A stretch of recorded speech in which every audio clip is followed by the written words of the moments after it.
Assalamualaikum warahmatullahi wabarakatuh. I want to tell you about electric circuit. Apa yang dimaksud electric circuit? Electric circuit adalah rangkaian listrik. Di sini ada contohnya. This is a cell. Cell is a battery. Baterai memiliki two end of a battery. Di sana ada yang positif, yang di atas itu kutub positif kalau kamu mau tahu, dan yang di bawah adalah yang negatif. Coba kamu kalau ada baterai di rumahmu, coba kamu perhatikan, ada kutub positif dan negatif. Yang positif itu selalu di atas, yang dekat ujung sini, dan yang negatif ada di bawah baterai. Terus yang kedua, ada bohlam. Ada bagian-bagian bohlam. This is a glass cover. Glass cover itu penutup kaca. Biasanya kalau bohlam itu kan terbuat dari kaca kan, bisa juga plastik sih. This is a glass cover. Kemudian this is a metal casing, ini terbuat dari metal. Kemudian this is a metal tip. Metal tip itu yang ada di bawahnya. Kemudian ada juga metal wires dan metal filament, itu adanya di dalam bohlamnya. Karena dia tidak tembus pandang, jadi tidak kelihatan ya. Ada juga lampu yang permukaan bohlamnya itu, penutup kacanya itu bening, jadi bisa terlihat metal filamennya yang ada di dalamnya itu terbuat dari metal. Kemudian bagaimana cara lampu bisa menyala? Lampu menyala bila dia berada di dekat, jika disatukan dengan baterai, dia tuh posisinya seperti ini, jadi yang bawahnya bertemu yang atas baterai. Kemudian ada kawatnya yang menyambungkan antara baterai dengan bohlam, jadinya dia menyatu, membentuk arus listrik. Nanti di sini dipasangkan kawat.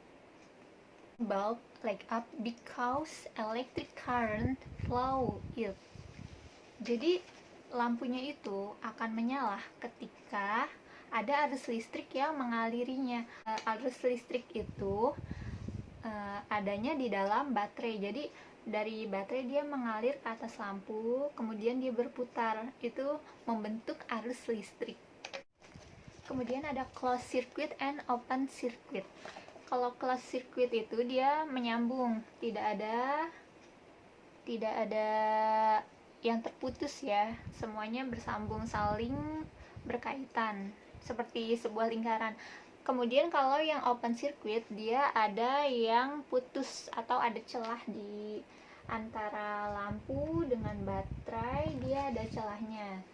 Jadi ini open circuit, dan ini adalah closed circuit. Lampu mana yang akan menyala, closed circuit atau open circuit? Tentu saja lampu yang akan menyala adalah closed circuit, karena saling berhubungan, saling berkaitan kabel, baterai, dan bohlamnya. Sedangkan kenapa open circuit tidak menyala? Karena arus dari baterai tidak sampai kepada bohlam. Arus pada baterai tidak sampai ke bohlam karena ada celah. Jadi arus listriknya itu berhenti di sini. Dia tidak masuk ke dalam bohlam, jadi tidak akan menyala lampunya jika open circuit. Kemudian di sini ada lagi gambar switch. Apa itu switch? Switch itu kalau misalnya di center, kita untuk on offin center itu menggunakan switch. Switch itu perpindahan. Jadi di sini ada open switch and closed switch. Kalau open switch dia seperti palangan kereta api, dia tuh terbuka. Kalau close dia tertutup. Lampu yang mana yang akan menyala? Lampu yang akan menyala adalah yang closed switch. Seperti penjelasan saya yang sebelumnya, pada closed switch arus listrik berputar, sedangkan pada open switch ini tidak menyatu, sehingga tidak terjadi arus listrik. Hubungan antara switch dengan electric circuit itu berbanding terbalik. Jadi when we turn on the switch, ketika kita menyalakan jadi on senternya, dia akan menjadi closed circuit, dan senter akan memberikan cahaya atau senternya menyala. Sedangkan ketika kita ganti menjadi off, itu yang terjadi adalah open circuit dan lampu pada senter tidak akan menyala. Ingat ya, kalau on dia close circuit dan lampu akan menyala. Kalau off dia adalah open circuit dan lampu akan mati. Does the number of battery affect an electric circuit? Apakah jumlah baterai akan mempengaruhi cahaya atau kecerahan pada lampu, pada gambar? Coba kita lihat gambar yang pertama. Di sini ada keterangannya, ada satu baterai dan ada satu bohlam. Yang di bawahnya ada dua baterai dan dua bohlam juga. Bohlam mana yang menyala lebih terang? Yang menyala lebih terang adalah bohlam yang kedua, yang memiliki dua baterai. Kenapa? Karena ketika baterainya semakin banyak, maka energi yang didapatkan oleh lampu ini akan semakin besar. Sedangkan kalau yang baterainya hanya satu, dia menyalanya lebih redup daripada yang baterainya dua. Jadi semakin banyak energi yang didapatkan, itu akan semakin terang. Seperti misalnya kita memakan, anggap saja kita memakan satu kue dengan kita memakan dua kue. Ibaratnya baterai itu kue dan ini adalah diri kita. Kita akan lebih kenyang ketika kita memakan dua kue dibanding satu kue. Nah, jadi di sini kesimpulannya adalah more battery connect in the electric circuit is brighter bulb. Jadi semakin banyak baterai yang tersambung pada rangkaian listrik, atau semakin banyak baterai yang diberikan pada rangkaian listrik, maka bohlamnya akan menyala jauh lebih terang. Jadi kalau baterainya ditambah jadi 3, jadi 4, itu akan jauh lebih terang dibanding yang baterainya 1 atau 2. Nah, selanjutnya di sini, does the number of bulbs affect an electric circuit? Kalau tadi kan baterai. Tadi kan masalah baterainya, jumlah baterainya. Kalau di sini baterainya sama-sama ada 2, tapi bohlamnya ada 1 yang di atas dan ada 2 yang di bawah. Kita lihat. Oke, bohlam mana yang jauh lebih terang? Yang jauh lebih terang adalah bohlam yang hanya ada 1. Oke, kenapa bohlam yang hanya 1 jauh lebih terang daripada bohlam yang ada 2?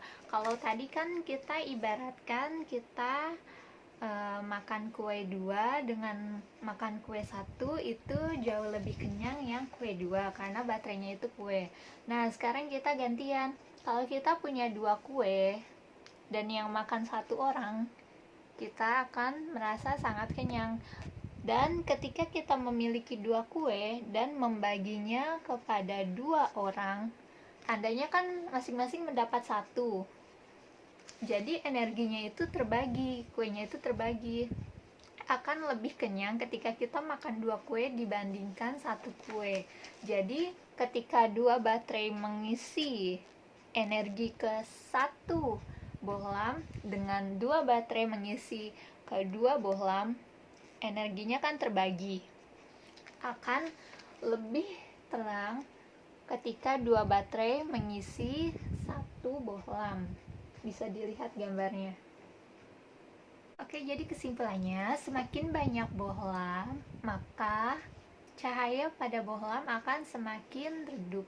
Sedangkan semakin banyak baterai, maka cahaya yang dihasilkan pada bohlam akan semakin terang.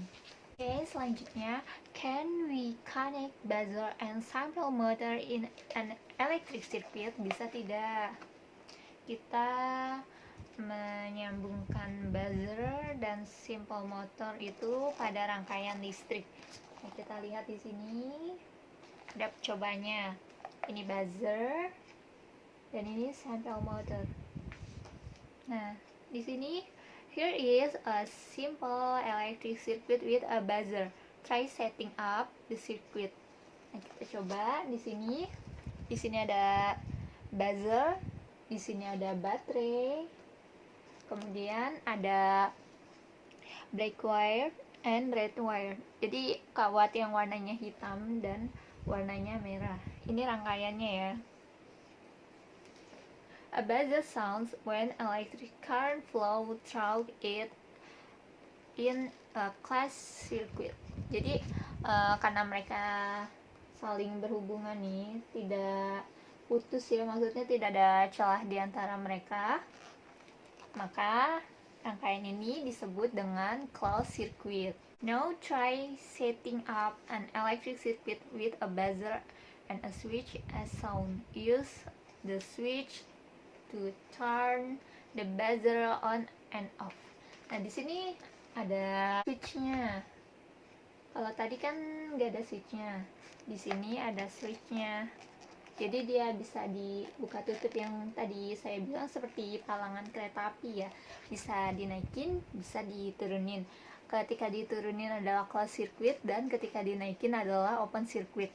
Jadi di sini itu yang terjadi kalau yang di sini itu gambarnya closed circuit karena dia tertutup ya. Karena dia tertutup ya, jadinya closed circuit. Nah, ketika closed circuit, maka bel ini akan berbunyi karena percobaannya berhasil.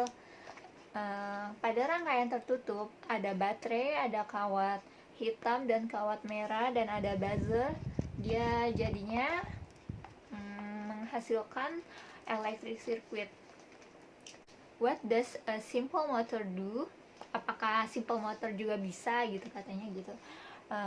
Di sini ada kipas angin kecil, terus di sini ada simple motor, kemudian ada black wire and red wire, dan tak lupa di sini ada baterai. Kita men-setting atau mengatur seperti yang tadi kita lakukan dengan buzzer.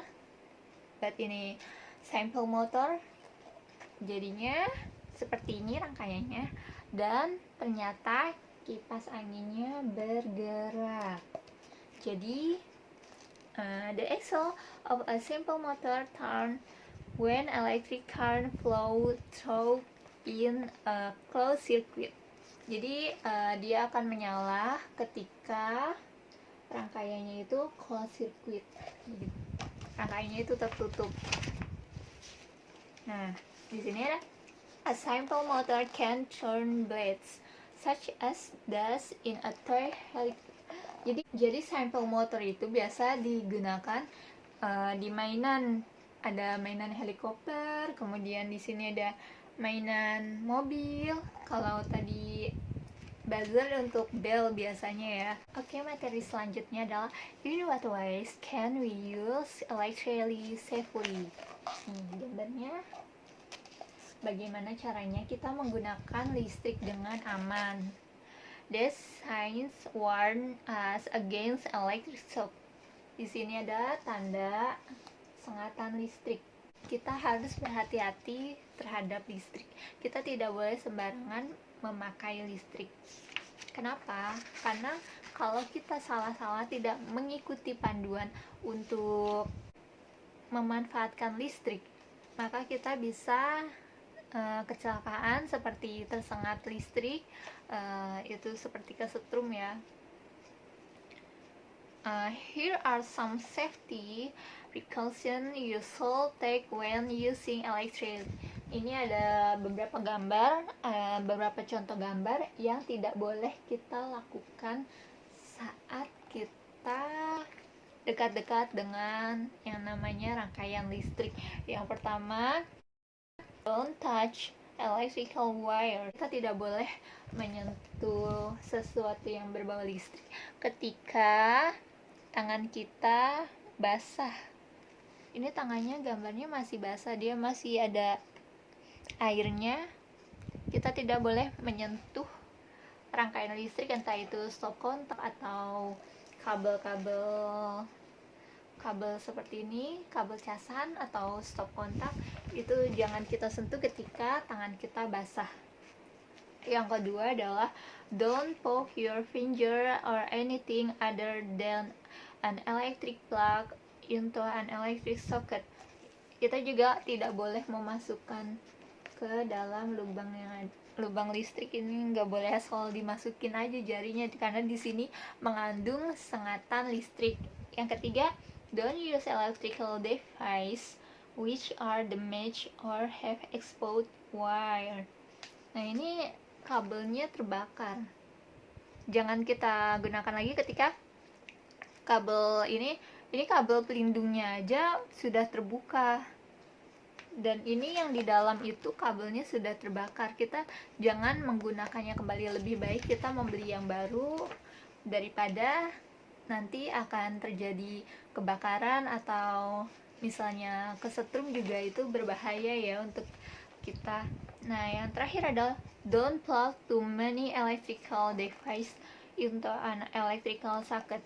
Kita tidak boleh menumpuk casan atau charger terlalu banyak. Jadi di sini tuh udah ada stop kontak, ditumpuk lagi, terus ditumpuk terus menjadi 3, menjadi 5, bertumpuk-tumpuk seperti ini. Itu berbahaya karena jika arus listriknya itu tiba-tiba, jika stop kontaknya terlalu panas atau ada listrik yang konslet di antara kabel-kabel ini, maka semua kabel akan terbakar dan bisa menyebabkan yang pertama kebakaran, yang kedua kerusakan pada elektronik yang kita tancapkan casanya ke stop kontak ini. Jadi kemungkinan akan rusak, karena ketika ada yang terbakar atau apalagi kalau sampai meledak, itu akan sangat berbahaya bagi kita ataupun orang lain di sekitar kita. Jadi yang pertama, kita tidak boleh memegang arus listrik pada saat keadaan tangan kita basah. Yang kedua, kita tidak boleh memasukkan jari kita ke dalam stop kontak. Yang ketiga, kita tidak boleh memakai kabel yang sudah terbakar. Dan yang terakhir, kita tidak boleh menumpuk charger. Oke, sekian video penjelasan dari saya. Jika ada yang ingin ditanyakan, bisa tanya di kolom komentar. Terima kasih. Wassalamualaikum warahmatullahi wabarakatuh.